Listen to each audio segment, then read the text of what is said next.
Okay, so good morning, everyone. So we have yet another episode of Askediome. This episode will be focusing on a very popular, like an upcoming, how can I say, like mostly women are suffering from it. PCOS, polycystic ovary syndrome, essentially a condition where you have few, unusual, or maybe very long menstruation cycle often results in too much of production of male hormone androgen, and sometimes or mostly I'll say there are small sacs of fluid that develops over the ovaries, which may be may have a result in ovaries fail to regularly release the eggs, due to which all this happens.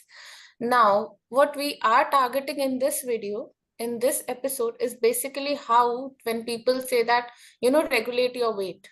So this is a general line that comes with it, that regulate your weight. Okay. So let's just burst this myth and continue this session with our CEO, Mr. Sushant Kumar, and we have a special guest today, Shruti Nair. So, hello. Yeah, hi Ridhima, good morning. And Good morning. this is a most, clear introduction you have given for polycystic ovary syndrome, right? Normally known as PCOS, right? And we have Miss Shruti here, right? So Shruti and myself have been connected on LinkedIn, right? And she comes from the same background as we are. Mostly she comes from a biotechnology background, and she understands probably human biology better than maybe us as well, right? But first of all, let's for the next few minutes, let's hear from Shruti, because I think she have been dealing with PCOS, and let us hear her story, and then we will discuss more about. I'll be sharing. There are three vital. It's for PCOS. It's like a love triangle, right? There are three vital reasons why we have PCOS, and I'll be sharing that after Shruti share her story, and probably I'm promising this is going to be a really insightful discussion. Yeah. Do we? Over to you, Shruti. Yeah. Yeah, am I audible to all? Yeah. Yeah. Yeah, okay. So I've been dealing with PCOS from the past 5 years, and it has been a very difficult journey. As in, I have to control my weight. If a little bit of increase in my weight, yeah, I'll mess up with my periods. So next thing is like I have to be on a regular diet, no sugar. If a little more of sugar, then everything will be collapsed. And I used to face a lot of issues like anxiety, depression, everything, frustration, everything. I used to be in that section. But like when you're in PCOS, you have to be regular, strict things, like not to do this, not to do that. You have to maintain this calories, this. So what I think is that we have been restricted because of this particular issue. We have been restricted, and I have seen like even my relatives, cousins, or my friends. Even I think weight doesn't matter, even if they are thin or they are a bit bulkier, but they face the same issue like PCOS. I know a kid like who is just hardly, her weight must be around 45, 50. In between that, she is suffering. She's an absolutely lean girl. She is suffering from PCOS. So the real thing is like we don't know what is the exact deep-rooted issue which causes. Maybe it may be the stress, it may be the environmental factor. We don't know. So if the studies, if we increase more studies about PCOS, how it occurs, so we can be this particular research can be very useful to the people. Yeah. Okay. Because everyone has a particular desire, like we have to eat this, we have to enjoy our life this way, we want to wear this dress. So because of PCOS, you start getting so many problems. Like for me myself, I gained my weight extremely, started getting unwanted hair. like it was so upsetting for especially girls. Like if you want to go somewhere, it's very difficult. So Yeah. that's what we have to target that. Yeah. Okay. So Okay. So what kind of interventions you are adopting right now for PCOS?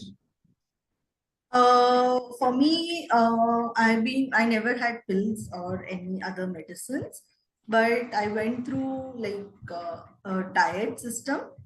Like no, the crash, not that crash diet. I started going only for the home cooked meals. That's it. Because when I was diagnosed with PCOS, that time my lifestyle was extremely bad. I can say that I used to eat lot of junk. Yeah, So happens with most of us. yeah, so I started because I was working. That time I was working in Mumbai, so I gained like enormously. I gained my weight, and later on, I started eating junk. So maybe I started getting sugar cravings during that time. So generally, we say that if you have PCOS, you start getting sugar cravings. Hmm. Hmm. So it was difficult. Okay. Okay. Understood. So I'll start off, and probably Ridhima would have some questions on PCOS, right? And probably I'll give just add to what Ridhima said, right? So essentially, if you see, Mhm. one out of every 5 female have in the reproductive age have PCOS, right? Right, And more around 50% of them are undiagnosed, right? right, And right, it's unresearched, undiagnosed, so that everyone thinks, oh, we don't have a cure for this, or probably it is genetic because my mother had, my sister had, or some right. family had, so I also have, right? So these are all misconceptions, right? And uh, a lot of us, as you both pointed out, so we think, okay, oh, we have gained weight, we have low insulin sensitivity, we have huge sugar cravings, our blood sugar level are going up and down, so probably let's suppress our weight, let's suppress our blood sugar level, let's have more protein diets or less carbs, or Mm. these are general notions. Or even on a more drastic step, probably we take a lot of drugs and antibiotics, right? So essentially, thing is, we have not been addressing the underlying cause of this hormonal imbalance, right? So again, PCOS is an endocrine and metabolic disorder, right, which impacts various physiological function inside our body. So it has been found that females who have PCOS have 3 times more chance likely to develop anxiety and depression and mood disorders as compared to those who do not have, right? This is a basic of why we are not able to solve it, or what is the situation of the this disease right now, right? So Ridhima, you let's start with questions which you had for PCOS. Yeah. Okay, let's start with the basics. Yeah. So we can say, what is the cause? Okay, the question is, what is the cause and what are the symptoms of PCOS? Like, Okay. how does it develop basically? Okay. So again, so as I mentioned initially, there it's like a love triangle. So there are three basic reasons which triggers development of PCOS. So all three are related to our microbiome. So one is the microbiome living in the gut, other is living in the vagina, third is living in the saliva, right? So we'll start with all three. So essentially, the major colonization of bacteria is in our gut, in our large intestine, right? And they play a key role in regulating hormone production, not only directly, but they also tell certain glands how much or how little of each hormone has to be produced, right? Influencing the hormone production. So there are certain group of bacteria, what we call is estrobolome, right? And these bacteria are responsible for metabolizing estrogen. So how they do is probably they release a particular enzyme called beta glucuronidase, right? This enzyme is responsible for increasing free estrogen in the blood, right? So when your gut is balanced, so you have the right functional activity of microbes who are responsible for balancing your estrogen, right? So in that case, what happens is basically your beta glucuronidase is balanced, so your estrogen is balanced, right? So neither good nor bad, not low is bad, good. So essentially we need balance. So if you have a gut dysbiosis or imbalance in the gut, so there could be an increased altered activity of beta glucuronidase. It can be increased or decreased, right? So when it is low, it leads to low estrogen production, which is nothing but PCOS, right? Or if it's high, it leads to, situation like endometriosis and infertility, a lot of cancerous situations, right? So essentially, first thing is the balancing your gut microbiome. So how does it probably, so there are certain metabolites which I'm going to talk about today. So we all know that bitrate or short chain fatty acids is one of the most beneficial, compound produced by our microbiome, which actually help us, regulate our satiety, our blood sugar level, and everything, right? So in case of PCOS, the production of bitrate is reduced, right? So we end up, eating more. We have sugar cravings. Our satiety level is disturbed, right? So that is one of the reasons why we overeat or why we have cravings, right?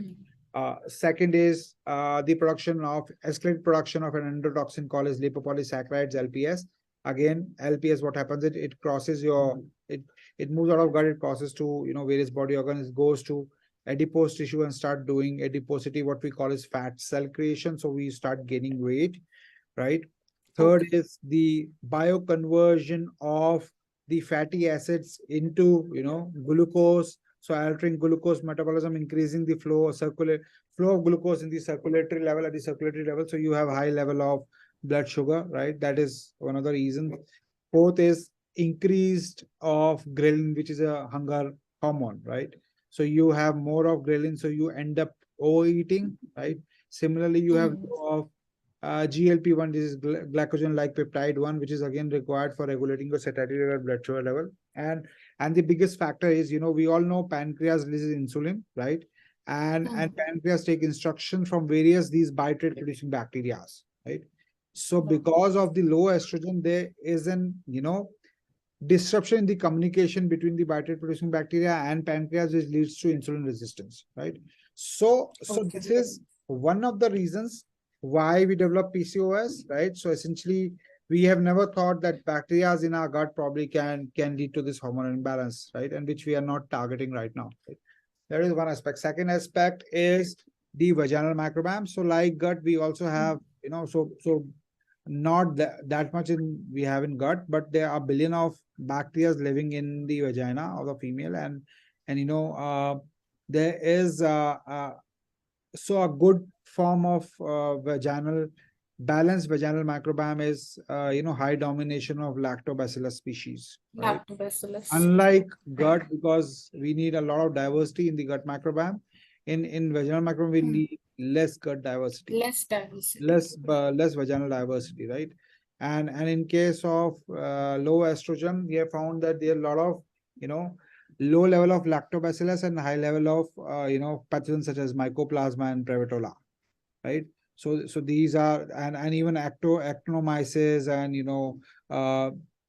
there are a couple of other such harmful bacteria which overgrow and which start dominating this ecosystem, right?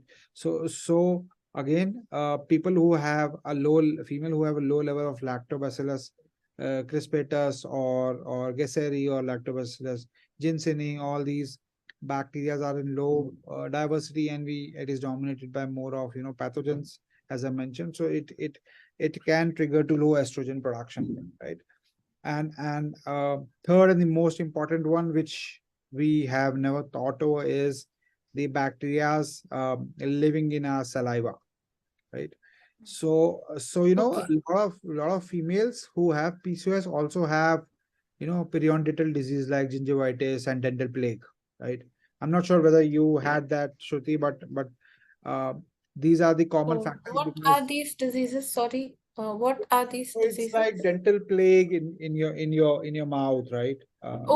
Okay. So it is again caused by low grade chronic inflammation, and a lot of bacteria in the oral, such as Physiobacterium nucleatum, your P. gingivalis, right? So there are certain bacteria, which which actually creates low-grade chronic inflammation and triggers overactive immune responses, which leads to production of various cytokines like IL-6, IL-17, and TNF-alpha, right? So these are the one which triggers PCOS, right?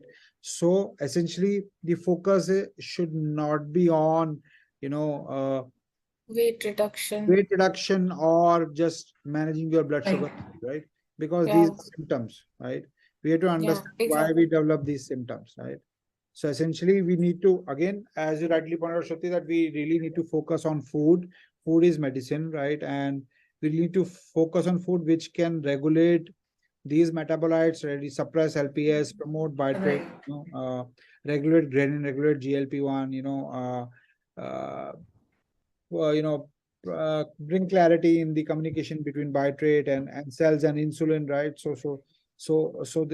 These are, one of the some reasons why you should focus on fixing your microbiome. Whether so for PCOS, it is all gut, vaginal, and oral, right?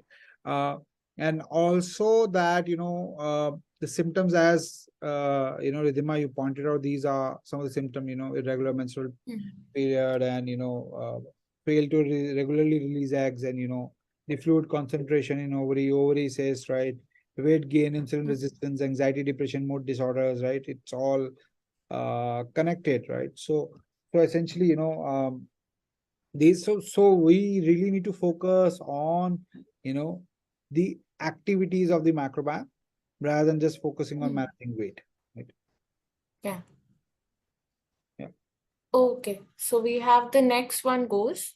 Mhm. So will PCOS affect my fertility and chances of getting pregnant? And what are are there any lifestyle changes that I can make? So yeah. Okay. Again, so infertility is a growing problem right now, and a lot of people are going for ARTs, that is assisted reproductive technologies, mostly what we call as IVF, right? Yeah. To cure or to have offsprings, right? So that's a lot of people, and we say because of stress, it's because of environment, because of fat diets, antibiotics, pill, blah blah blah, right? But again, here comes the role of your vaginal microbiome, right? Again, there are certain bacteria like streptococcus, staphylococcus species, enterococcus species, enterobacteria species. All these species have been found in female who have high miscarriage rates or low pregnancy outcomes, right? Have a high diversity of these specific pathogens, right? And low diversity of lactobacillus species, right? So Shruti, do Okay. you want to add something here from a infertility Sorry? perspective? Do you want to add something here? What is your views on this? Because as you said, it is right. Even I had went through an article there were the there was increase in this species of enterobacterium and staphylococcus bacterial species, and it was an article which had shown that basically the food habits of this kind of uh, the people generally is different. Mhm. Hmm. So due to this, maybe this may happen. Okay. And Not Gautam? also that it was just a random small article. Okay. We all basically are today, our diet mostly consists of junk food, to be honest. One thing or the other contains maida. So everything goes like that. Pizzas, burgers, everything, lots of fat, lots of junk. Yeah. Can I ask you one question? Yeah. Sorry to Uh, interrupt you, Ridhima, Yeah, but sure. is gluten that thing is coming like gluten-free thing? Is that Yeah. affected gluten? How does gluten affect this PCOS and other things? Okay, so let me take up this question. I'll tell you very frankly. So we have gluten-free diets, there are gluten-free food, Right. there are Mhm. gluten-free flour, right? Because we believe gluten is harmful, right? It's actually not, right? To be frank, so what happens is, gluten is again a type of protein, right? And what happens is, so it all again linked to your gut dysbiosis. So we all know that 70% immune cells is along our gut lining, right? So our gut hosts 70% of the immune cells, right? And they're constantly talking to immune cells and training them. So when we are taking a lot of antibiotics or drugs or fat diets, which is actually feeding pathogens, or maybe, for instance, high protein diets, because what happens is high protein diets increases the pH level of colon, which becomes a breeding ground for pathogens. Now pathogen goes and they start doing bad activities. So they start releasing a lot of metabolites which are harmful. So when they release, they tell immune cells, oh, I release something bad, please take care of it. And then immune cells start doing inflammation, right? And this inflammation is like pores in your gut lining, right? So it's like pores and sometimes it's like holes in your gut lining. So all these bacteria and food particles actually can move out of gut to different places, right?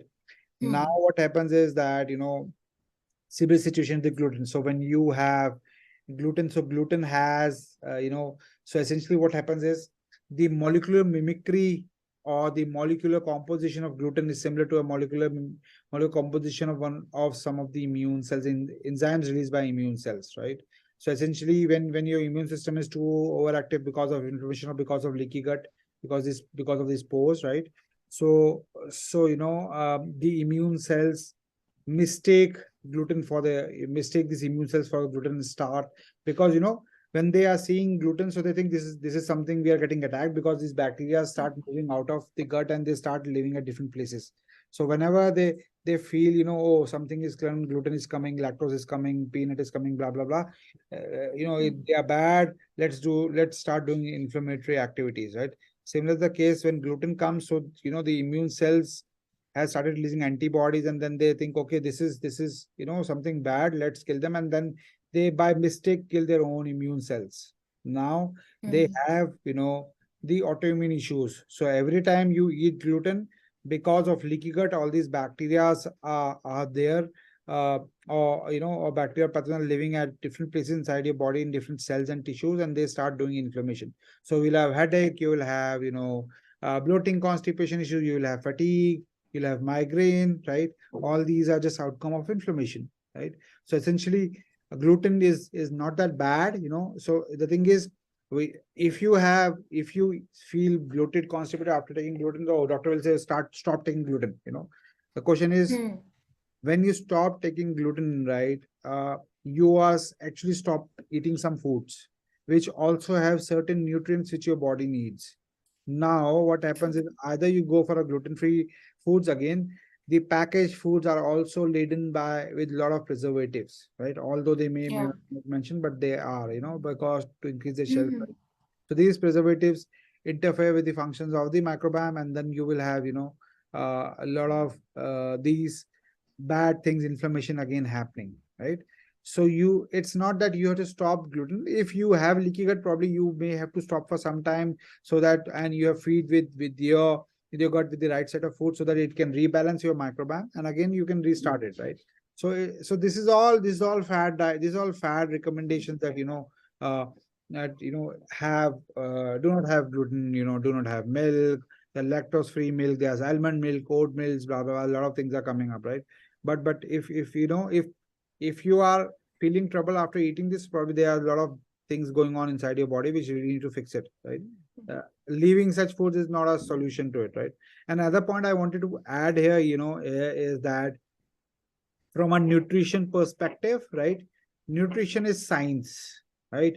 It is a mathematics. So 2 plus 2 is always 4. It cannot be 5 or 3, right? Similarly, the nutrition is nothing but the composition of more than 30,000 chemicals and bioactive molecules. Now, a lot of these molecules come across the bacteria living in the in the gut and even in the oral, right?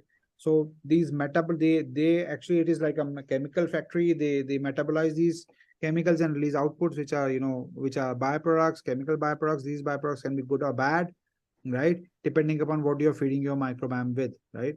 So essentially you need to understand what molecules you are feeding and what is being produced by these microbiome, rather than just going for fat diets, right?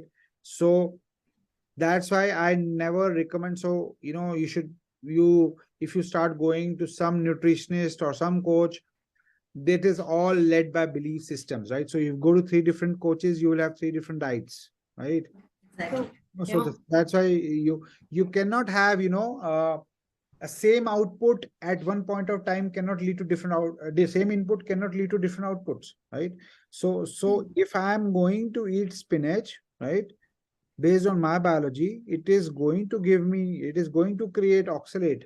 It is for sure, right? You cannot say it won't, right? Because ultimately it all states depends upon the functions of the microbiome and how they are interacting with the food you are eating, how they're interacting with your body and with your immune system and other body organs, right?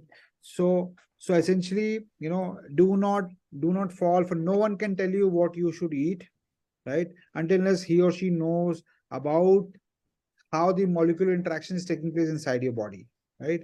No blood work, no fat diets, no questionnaire, no DNA testing, nothing can tell you, this is also, we have to just overcome all these things and to focus on our biology, right? Understanding our biology, it is very, very unique, right? So that's why, this food is medicine. Probably if we are eating the right food for our biology, our microbiome. That is what I want to say about the gluten and about the nutrition. So because there are a lot of these things in the market, right? Every health tech company saying we are giving you diets, we can, based on your blood test, based on this, start eating more protein, less carbs, or ketosis, or Mediterranean, or a lot of these yo-yo diets, right? Yeah. What's the next question? Hope that's all the questions, Shruti. Anything else you want to add? No, this is Fine. no. Yeah, sure. I hope I was able to answer your question. Yeah, sure. Yeah. It was really insightful. Yeah. Thank you. Yeah. Okay, so the next we had is reducing weight plus suppressing blood sugar equals PCOS. Yeah, so as we discussed, it's just a way of managing Yeah, symptoms, right? So you can't, say, okay, I'll eat less carbs and I'll suppress my PCOS, and probably when I eat less carbs, I'm also not giving nutrients to my body, and then probably I will have some nutrient deficiency and I'll start taking some supplements, So it is not a solution to it, you're just trying to defer your pain, right? yeah. Okay. So the next question we have, why do we not have a cure for PCOS? Yeah. Yeah, because the current modern healthcare system works on one basic premise. There is a drug for every symptom, right? If you have 50 symptoms, there are 50 drugs, because they say, okay, I'm going to give you this drug, and this is going to kill this particular pathogen. I don't know about others, but this is my job. I'm going to kill this pathogen now, right? And it may kill other good things inside your body, but I'll give you another pill for that, right? So that's how the healthcare system works. So probably you are again just way of managing your disease, right? So essentially, doctors and all the healthcare practitioners have to think that now you have to blend modern medicine with the system biology approach. You have to understand your microbiome. You need to understand what they are doing, right? Because there are numerous research papers and evidences which shows that the microbes trigger the onset and progression of range of chronic diseases and cancer. Yeah. Okay, so the next one is how PCOS leads to insulin resistance. Okay, again, we answered this, that insulin is released by pancreas, and pancreas take instructions on release of insulin from bitrate producing bacteria, right? And if you don't have the right activity of bitrate producing bacteria, probably there will be an disruption in the communication between bitrate and pancreas, and that is what low level of estrogen does, right? So it disrupts the communication between bitrate and pancreas, and that's why you have low insulin sensitivity, or what you call as insulin resistance. So the last question is probably already answered, but let's just address it. So how PCOS increases the chances of infertility and unsuccessful IVF? Yeah. So as we answered this, that again, it is linked to the microbes living in the vaginal microbiome, right? So as I mentioned, 90% of the vaginal microbiome is dominated by beneficial lactobacillus species, right?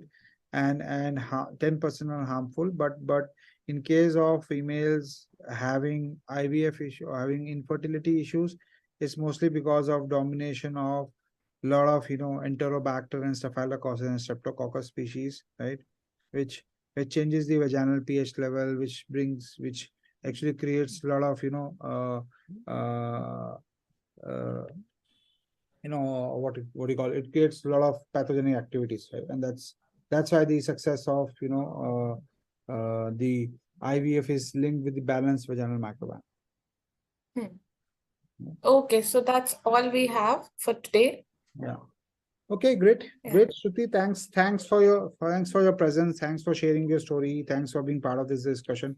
I hope this session did help a lot of people, in Yeah. addressing the PCOS issues. And if you have any questions, please feel free to reach out to us, right? Or do visit our website. We have a specific page for PCOS as well.